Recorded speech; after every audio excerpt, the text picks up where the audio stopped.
Okay, so now we are on end of first chapter.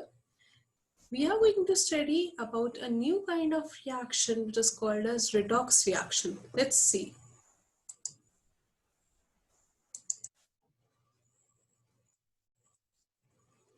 Now, if we look at the very first picture, we see redox.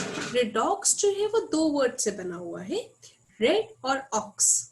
Red का मतलब होता है reduction और aux का मतलब होता है ऑक्सीडेशन.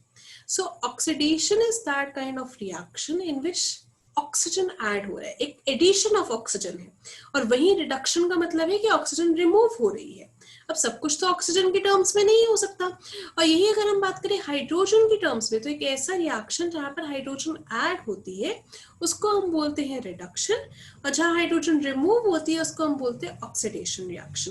तो एक ऐसा रिएक्शन जहां पर दोनों साइमल्टेनियसली हो रहे हो उसको हम बोलते हैं redox reaction. Let's have a look. We have reaction of iron oxide and carbon. हमारे पास FeO था, जैसे वो कार्बन के साथ रिएक्ट करता है so we get carbon dioxide. Let's have a look at the reaction. So it's FeO plus C gives you Fe plus CO2. Now ध्यान से देखें तो कार्बन के पास पहले ऑक्सीजन नहीं थी, उसको बाद में मिलती है, मतलब प्रोडक्ट साइड पर है. तो एक ऐसा रिएक्शन जहां पर प्रोडक्ट साइड पर आपको एडिशन ऑफ ऑक्सीजन दिखे उसको हम बोलते हैं substance oxidized. Okay, and that is acting as a reducing agent. और अगर हम देखें आयरन के पास पहले ऑक्सीजन थी और अब नहीं है, यहाँ पे देखो FeO है और यहाँ पे Fe है. So this is substance reduced. और यहाँ पर मतलब कि भले ही सब्सटेंस रिड्यूस है लेकिन पहले एक तरीके से उसने ऑक्सीजन दान भी करा है, तो इसलिए ऑक्सीडाइजिंग एजेंट भी है. सो in every redox reaction we have substance oxidized, substance reduced, oxidizing agent and reducing agent. और सबसे इंपॉर्टेंट बात, ये चारों चीजें हमें रिएक्टेंट से ही मिलती है, कोई भी चीज प्रोडक्ट से नहीं मिलती. और ध्यान में रहिए जो स्टोइकियोमेट्रिक कोएफिशिएंट्स होते हैं वो कभी भी नहीं लिखे जाते. जैसे इसमें मैंने सिर्फ C लिखा और FeO लिखा. ठीक है, यहाँ पे देखेंगे कुछ और examples. CuO plus H2 gives you Cu plus H2O. तो यहाँ पर क्या हो रहा है, CuO से Cu तक रिडक्शन हो रही है और H2 से H2O तक ऑक्सीडेशन.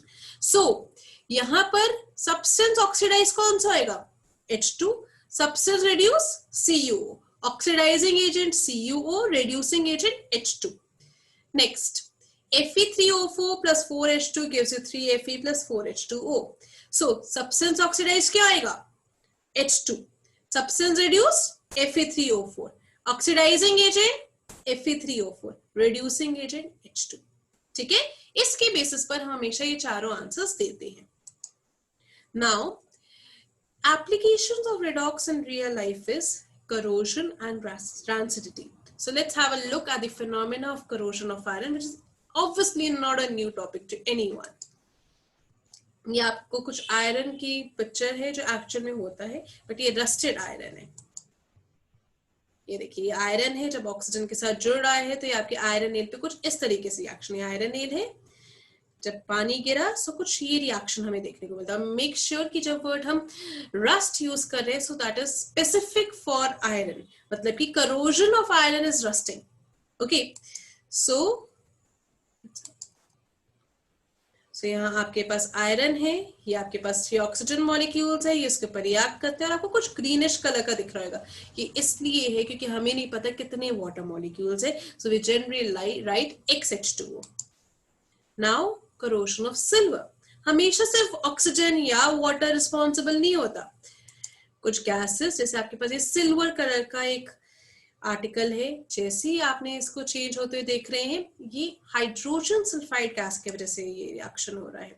सो ये जो आपको ब्लैकिश सा कलर दिख रहा है, चांदी का जो सिक्का होता है वो काला पड़ जाता है, वो हाइड्रोजन सल्फाइड की वजह से ऐसा हो रहा है. सो Ag2S प्लस हाइड्रोजन गैस.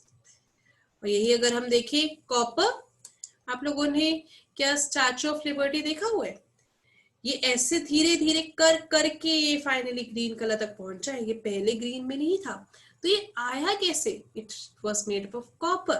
और ये था ऐसा, लेकिन अब धीरे धीरे कर करके इस तरीके से मिल गया. सो बेसिकली इस कॉपर ने कार्बन डाइऑक्साइड ऑक्सीजन और वाटर के साथ रिएक्शन शो करा, जिससे बेसिक कॉपर कार्बोनेट मिला जो ग्रीनिश इन कलर है। ओके, सो दैट इज, अब करोजन यहाँ पर क्या हो रहा है, कॉपर का, कार्बन डाइऑक्साइड ऑक्सीजन और वाटर की वजह से हो रहा है। यही अगर हम बात करें आपके आयरन की, तो वहां पे ऑक्सीजन और वाटर की वजह से, silver only because of hydrogen sulfide. So basically exposure of atmospheric gases leads to corrosion. Now the next topic is rancidity. Have you ever seen this? Biscuit को जब आप ऐसे छोड़ देते हैं तो उसकी कलर खराब हो जाता है, टेस्ट खराब हो जाता है। जैसे यहाँ पर है फ्रेश ऑयल और रैंसिड ऑयल में भी आपने शायद फर्क देखा होगा, और शायद एप्पल भी आपने कभी एक बार ऐसे खराब। तो जब आपका फूड आइटम ऑक्सीडाइज हो जाते हैं, जब वो ऑक्सीजन के साथ रिएक्ट करते हैं, उसको हम बोलते हैं rancidity. Obviously this is not desirable, हम नहीं चाहते ये चीज हो, तो हम इसको रोकने की बहुत कोशिश करते हैं। So this is prevented by these methods. First is that we use antioxidant. Antioxidants का मतलब जो ऑक्सीजन को अंदर ना आने दे, और ये किस में होते हैं, ए, सी और ई में प्रेजेंट होते हैं।